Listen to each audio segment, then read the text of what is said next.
ഈ സർക്കാരിൻ്റെ അയ്യപ്പ സംഗമം നാളെ നടക്കാണല്ലോ. സത്യത്തിൽ എനിക്കൊരു സംശയം, ഈ ഹിന്ദു സംഘടനകൾ, ഹിന്ദു ഐക്യവേദി അടക്കം എന്തിനാണ് ഈ അയ്യപ്പ സംഗമത്തെ എതിർക്കുന്നത്? സത്യത്തിൽ അവിശ്വാസികളായ ശബരിമലയിൽ ആചാര ലംഘനമുണ്ടാക്കാൻ മുൻകൈയെടുത്ത ആളുകൾ അയ്യപ്പൻ ശരണം എന്ന് പറഞ്ഞു വരുമ്പോൾ നമ്മളതിനെ സ്വാഗതം ചെയ്യുകയല്ലേ വേണ്ടത്? ബദൽ പരിപാടി നടത്തണം. അല്ല, ഇതിനൊരു ബദൽ പരിപാടിയായിട്ടൊന്നും ഞങ്ങൾ കാണുന്നില്ല. കാരണം ഈ ഗവൺമെൻറ് മാപ്പിള സ്കൂൾ എന്ന് കേട്ടിട്ടുണ്ടോ സുനിൽ? ഉണ്ട്. സർക്കാർ ഗവൺമെൻറ് മാപ്പിള, സർക്കാർ മുസ്ലിം സ്കൂൾ, സർക്കാർ മുസ്ലിം സ്കൂൾ. സർക്കാർ മുസ്ലിം. ഒരു സർക്കാർ അയ്യപ്പൻ, സർക്കാർ അയ്യപ്പന്മാരെയാണ് അവിടെ സംഘടിപ്പിക്കുന്നത്, യഥാർത്ഥ അയ്യപ്പന്മാരല്ല. ഞാൻ അതിൻ്റെ ഹോർഡിങ് കണ്ടു. അപ്പോൾ ദേവസ്വം മന്ത്രിയുടെയും പിണറായി വിജയൻ്റെയും ഫോട്ടോ ഉണ്ട്. ഇതിലേതാ അയ്യപ്പൻ എന്ന് എനിക്ക് സംശയം വന്നു. അയ്യപ്പ സംഗമം അല്ല, അത് ശ്രദ്ധിച്ചില്ലേ? അതായത് ആ ബോർഡിൽ അയ്യപ്പൻ എന്ന് പറഞ്ഞിട്ട് ഒരു കറുത്ത രൂപം, ഒരു എംബ്ലം പോലെ കറുത്ത രൂപം ഒരു മൂലക്കൽ എടുത്തിട്ടുണ്ട്. മൂലക്കൽ അയ്യപ്പനത്. അതെ, ഈ മൂലക്കൽ ഗണപതി എന്നൊക്കെ പറഞ്ഞു കേട്ടോ, കന്നിമൂല ഗണപതി എന്നൊക്കെ. ഇപ്പൊ മൂലക്കൽ അയ്യപ്പനാ. അയ്യപ്പനേക്കാൾ വളരെ ഗംഭീരമായിട്ട് ബോർഡിൽ പിണറായിയും വാസവനുണ്ട്. എന്ന് വെച്ചാൽ കാരണഭൂതൻ, പരമകാര്യനായ കാരണഭൂതൻ അയ്യപ്പൻ്റെ അച്ഛനായിട്ട് വരും. ശരിയാണ്, കാരണഭൂതനാണ്. അപ്പൊ അയ്യപ്പന്റെ അച്ഛന്റെ ആ സ്ഥാനത്ത് നിന്നുകൊണ്ട് പിതൃസ്ഥാനത്ത് ഇരിക്കുന്നത് പിണറായി വിജയനാണ്. അതാണ് ഇപ്പോൾ എല്ലാ ക്ഷേത്രങ്ങളിലും ബോർഡൊക്കെ വെച്ചിട്ടുണ്ട്, ആഗോള അയ്യപ്പ സംഗമത്തിന്റെ ബോർഡ്. ഇവർ പറഞ്ഞത് സർക്കാരൊന്നുമല്ല സംഘടിപ്പിക്കുന്നതെന്നാണ്. കോടതിയും തെറ്റിദ്ധരിപ്പിച്ചത് അങ്ങനെയാണ്, സുപ്രീം കോടതിയിലും പറഞ്ഞത് അങ്ങനെയാണ്. പക്ഷേ ബ്രോഷർ തയ്യാറാക്കിയിരിക്കുന്നത് വാസവനാണ് ആളുകളെ വിളിച്ചിരിക്കുന്നത്. ലോക കേരള സഭയ്ക്ക് കത്തയച്ചു, സർക്കാരിന്റെ ലോഗോ വെച്ചിട്ട്, സർക്കാരിന്റെ ലോഗോ വെച്ച് അയച്ചു. പിന്നെ സർക്കാരും അതേപോലെ പ്രശാന്തും ഒക്കെ സർക്കുലർ അയച്ചിട്ടുണ്ടായിരുന്നു, മറ്റേ ഒരു അഭ്യർത്ഥന മലബാർ ദേവസ്വം ബോർഡിനോട്. അവിടുത്തെ ക്ഷേത്രങ്ങളിൽ നിന്നുള്ള ആൾക്കാരൊക്കെ വരണം ഇവിടെ. അതിനിപ്പോൾ മലബാർ ദേവസ്വം ബോർഡ് സർക്കുലർ ഇറക്കിയിട്ടുണ്ട്. എന്താ, ദേവസ്വത്തിന്റെ ഭരണാധികാരികൾ, ട്രസ്റ്റി, ജീവനക്കാർ ഒക്കെ ലക്ഷറി ബസ്സോ എന്താന്ന് വെച്ചാൽ ബുക്ക് ചെയ്തിട്ട് നിങ്ങൾ എത്തുക.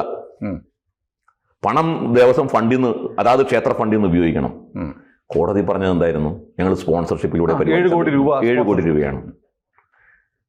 ഇതൊക്കെ തട്ടിപ്പാണെന്ന് മനസ്സിലായി. അപ്പം ഞങ്ങൾ പന്തളത്ത് സത്യത്തിൽ ഞങ്ങൾക്ക് ഇതുപോലെ ആളുകൾക്ക് പണം കൊടുത്ത് കൊണ്ടുവരാൻ വകുപ്പില്ല.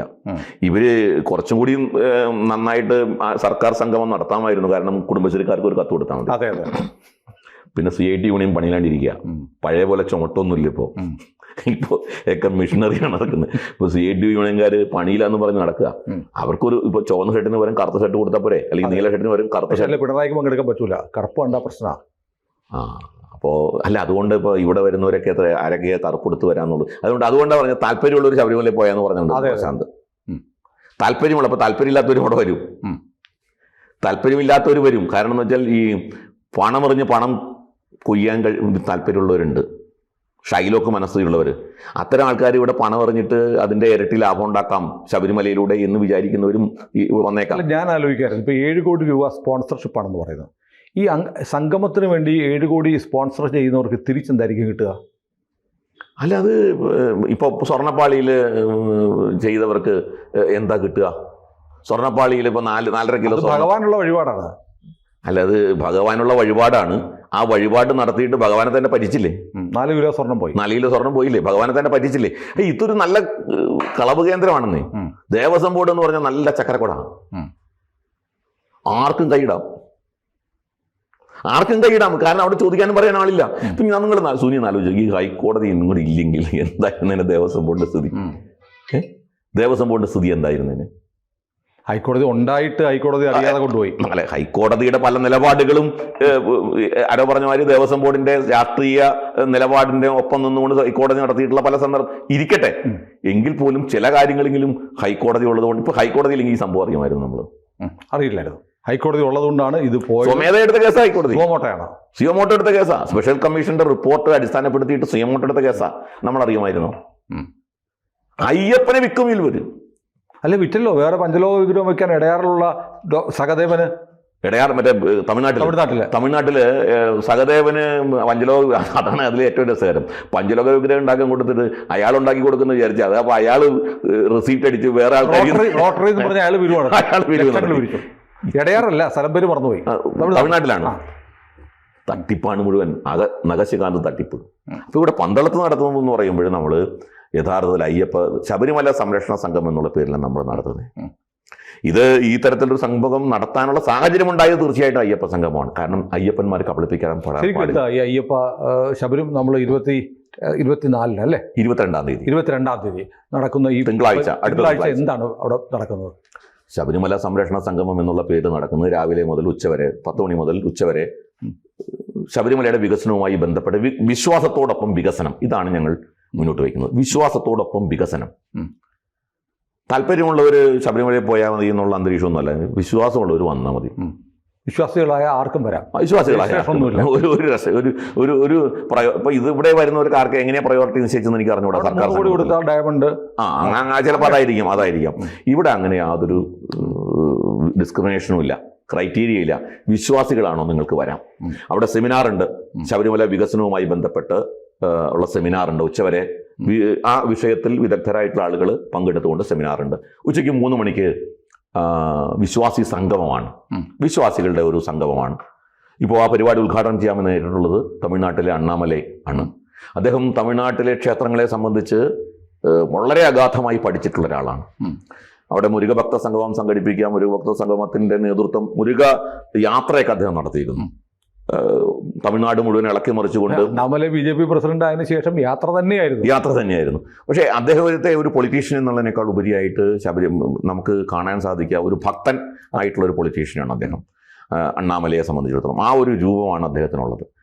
അപ്പോൾ ഈ തവണ മുരുക സംഗമത്തിലൊക്കെ അദ്ദേഹം പങ്കെടുക്കുകയും സംസാരിക്കുകയും ചെയ്തു. ഒരു തരത്തിലുള്ള പൊളിറ്റിക്സും അവിടെ സംസാരിച്ചില്ല. നമ്മൾ മനസ്സിലാക്കേണ്ടത് തമിഴ്നാട്ടിലെ ക്ഷേത്രവും വിശ്വാസവും ബന്ധപ്പെട്ട കാര്യങ്ങളാണ്. മഹാസമ്മേളനമായിരുന്നു.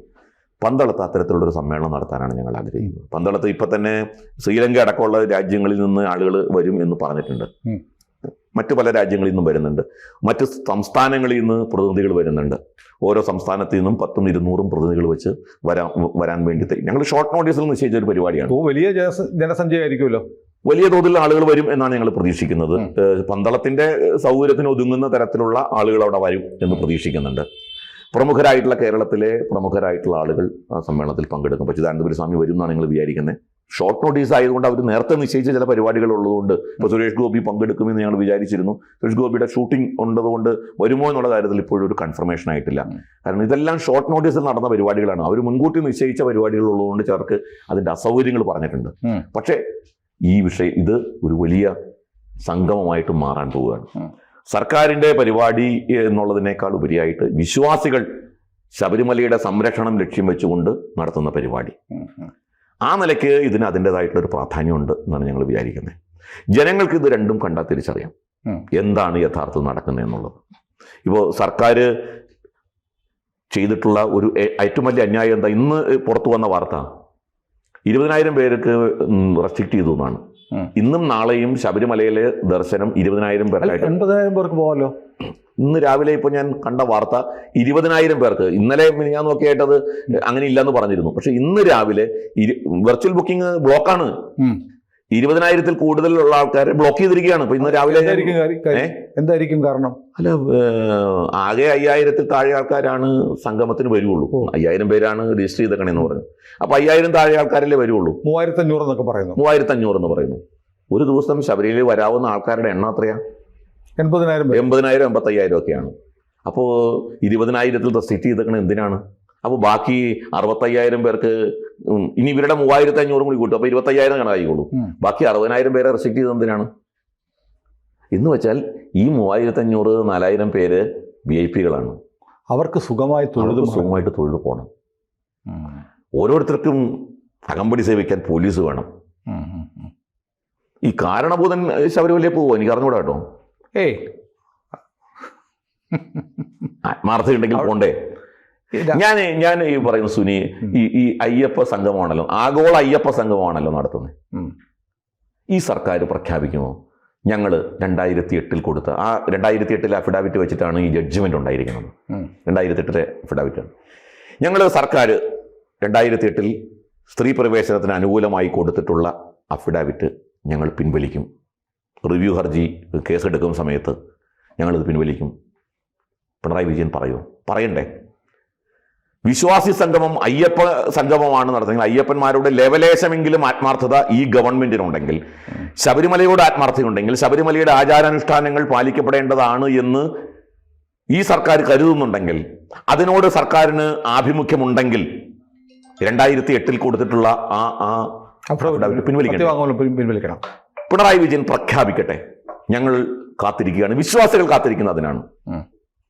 പിണറായി വിജയൻ പ്രഖ്യാപിക്കട്ടെ, അയ്യപ്പ വിശ്വാസത്തിന് സംരക്ഷണത്തിന് വേണ്ടി വിശ്വാസികൾ നടത്തിയ സമരത്തിൽ സർക്കാർ എന്നെടുത്തിട്ടുള്ള കേസുകൾ പിൻവലിക്കാൻ തയ്യാറാണ് എന്ന് പിണറായി വിജയൻ പ്രഖ്യാപിക്കട്ടെ. അന്ന് നമുക്ക് പറയാം ഈ സമ്മേളനത്തിൽ അയ്യപ്പന്മാരോട് ഇപ്പോൾ ഉള്ള നിലപാടിൽ സർക്കാരിന് മാറ്റമുണ്ടെന്ന്. അല്ലാത്തിടത്തോളം ഇത് കാപട്യമാണ്, കച്ചവടമാണ്. അതിനപ്പുറം ഒന്നുമില്ല. ഇപ്പോൾ മലബാർ ദേവസ്വം ബോർഡിലെ ജീവനക്കാരോടൊക്കെ പങ്കെടുക്കാൻ പറഞ്ഞിട്ടുണ്ട്. സർക്കാർ അവിടെ 10 രൂപയിൽ എടുക്കാനായിട്ട്. അതെ, ക്ഷേത്രങ്ങളുടെ അവസ്ഥ അന്ത്യത്തിരി കത്തിക്കാൻ ജീവനക്കാർക്ക് ശമ്പളം കൊടുത്തിട്ട് 8 മാസമായി. 8 മാസമായിട്ട് ശമ്പളം കിട്ടാത്ത ജീവനക്കാരുണ്ട്. ക്ഷേത്ര ഫണ്ടിൽ നിന്ന് എടുത്ത് വരാനാ പറഞ്ഞിരിക്കുന്നേ. വെറുതെ പറയുന്നത് സ്പോൺസർഷിപ്പിലാണ് പരിപാടി നടത്തണമെന്ന്. തട്ടിപ്പല്ലേ, അങ്ങേയറ്റം തട്ടിപ്പല്ലേ. ശീതീകരിച്ച മുറിയാണ്. എന്തിനാണ് ശീതീകരിച്ച മുറി? ജർബട്ടാണ് ശീതീകരിച്ച VIP-കൾക്ക് ഒക്കെ മുറി ബുക്ക് ചെയ്തിരിക്കുക. തട്ടിപ്പാണ്, അന്യായമാണ്. ഈ അയ്യപ്പ സംഗമം യഥാർത്ഥത്തിൽ ശബരിമലയുടെ അഴിമതി മൂടിവെക്കാൻ വേണ്ടി നടത്തുന്ന അഴിമതി ചർച്ച ചെയ്ത്, അഴിമതിയെക്കുറിച്ച് ചോദിക്കുമ്പോൾ മന്ത്രിക്കുമാർ ഉണ്ടാക്കില്ലല്ലോ. പത്രക്കാരെ കാണാതെ മുങ്ങി എന്നാണെന്ന് വാർത്ത. പത്രക്കാരോട് മറുപടി പറയാതെ മുങ്ങി. യഥാർത്ഥത്തിൽ ഏതായാലും ഭഗവാന്റെ ഒരു ഇടപെടലുണ്ട്. അതുകൊണ്ടാണ് ഇതേ സമയത്ത് തന്നെ ഹൈക്കോടതിയിൽ ഈ കേസും വന്നത്. അതാ ഞാൻ ഈ അയ്യപ്പനുണ്ടോ അല്ലെങ്കിൽ ഈശ്വരനുണ്ടോ എന്നുള്ളത് നമ്മുടെ മുമ്പിൽ അല്ലെങ്കിൽ ഇത് കഴിഞ്ഞിട്ട് ഈ വിവാദം വന്നാൽ പോരെ. അതെ, ഈ സമയത്ത് തന്നെ വിശ്വാസികളോട് ദൈവം സംസാരിക്കുന്നത് പലപ്പോഴും സംഭവങ്ങളിലൂടെയാണ്. ഈശ്വരൻ നേരിട്ട് നമ്മളോട് സംസാരിക്കത്തില്ല. പല സംഭവങ്ങളിലൂടെയും ഒക്കെ സിമ്പിളായിട്ട് നമ്മളോട് പറയും. ഈ അയ്യപ്പൻ പറഞ്ഞിരിക്കുന്ന മഹാപാപികളെ നിങ്ങൾ കാണുന്നില്ല, ഈ കള്ളന്മാര് കൊള്ളക്കാര് ഇവര് മൊത്തം എന്നെ തന്നെ അടിച്ചു മാറ്റിക്കൊണ്ടിരിക്കുകയാണ്. അതെ, എന്നിട്ടാണ് സംഗമം. എന്നിട്ട് അവർ സംഘം എന്ന് പറഞ്ഞത് തട്ടിപ്പാണ്, നിങ്ങൾ പോവരുത് എന്ന് പറയുകയാണ്. എന്നാലും മനസ്സിലാകാത്ത എന്ന് പറയുന്നത്, കണ്ടാലും കൊണ്ടാലും പഠിക്കാത്തവര്, കേട്ടിട്ടും കണ്ടിട്ടും പഠിക്കാത്തവര്, കൊണ്ടിട്ടും പഠിക്കുന്നില്ല എന്ന് പറഞ്ഞാൽ അവരെ പിന്നെ ആര് രക്ഷിക്കാനാണ്? അതെ, പക്ഷെ വേറെ കാര്യമുണ്ട്. അത്യാവശ്യം ആളുകൾക്ക് കാര്യം മനസ്സിലായിട്ടുണ്ട്. അല്ല, ഇത് കുറെ നാളുകളായിട്ട് ഇവരുടെ കാപട്ടി എല്ലാവർക്കും മനസ്സിലാവുന്നുണ്ട്. ഈ ഭരിക്കുന്ന സർക്കാരിന് ഹൈന്ദവ വിശ്വാസങ്ങളോട് എന്താണ് ആഭിമുഖ്യമുള്ളത്, ഏത് തരത്തിലാണ് ഹിന്ദു വിശ്വാസങ്ങളെ, സങ്കല്പങ്ങളെ, ഈശ്വരന്മാരെയൊക്കെ കാണുന്നത് എന്ന് കേരളത്തിലെ ഹിന്ദു സമൂഹം കണ്ണു തുറന്ന് കണ്ടുകൊണ്ടിരിക്കുകയല്ലേ. അതെ, അപ്പോൾ അവർക്കിത് വളരെ വ്യക്തമാവും ഇത് തട്ടിപ്പാണ് എന്നുള്ളത് കൊണ്ട്. അതുകൊണ്ട് സാമ്പത്തിക താല്പര്യം വെച്ചുകൊണ്ട് വരുന്നവരല്ലാതെ ശബരിമലയുടെ വികസനമോ ശബരിമല ധർമ്മശാസ്താവിനോടുള്ള വിശ്വാസമോ അടിസ്ഥാനപ്പെടുത്തിക്കൊണ്ട് വരുന്നവരാരും ഈ അയ്യപ്പ സംഗമത്തിന് എത്തില്ല എന്നാണ് ഞാൻ വിചാരിക്കുന്നത്. അവർ 22-ാം തീയതി വരും. അവർ 22-ാം തീയതി പന്തളത്ത് വരും. ഏതായാലും ഞാൻ വരുന്നുണ്ട് കേട്ടോ. വെൽക്കം. ഞാൻ വരുന്നുണ്ട്, നമ്മുടെ പ്രേക്ഷകരും വരുന്നുണ്ടാവും. നമ്മുടെ എല്ലാ പ്രേക്ഷകന്മാരെയും, നമ്മുടെ എല്ലാവരും വരിക. നമുക്ക് അയ്യപ്പന്റെ ആ വിശ്വാസത്തിന് ഒപ്പം നീങ്ങാം. അതെ, ശബരിമലയുടെ ആ വികസനത്തോട് ഒപ്പം നീങ്ങാം എന്ന ഒരു അഭ്യർത്ഥനയും അപേക്ഷയും എല്ലാ പ്രേക്ഷകർക്കുമായിട്ട് ഞാൻ എല്ലാ പ്രേക്ഷകരുടെയും മുന്നിൽ വെക്കാം. നമുക്ക് അവിടെ നിന്ന് ഭഗവാനെ അയ്യപ്പ എന്ന് വിളിച്ച് ശരണം വിളിച്ച് ഈ സമരം സമ്മേളനം ശരണം വിളിച്ചായിരിക്കും ആരംഭിക്കുക. ഈ സമ്മേളനം ശരണം വിളിക്കുകയോ പിണറായി വിജയൻ ശരണം വിളിക്കുമോ എന്ന് എനിക്ക് അറിഞ്ഞുകൂടാ.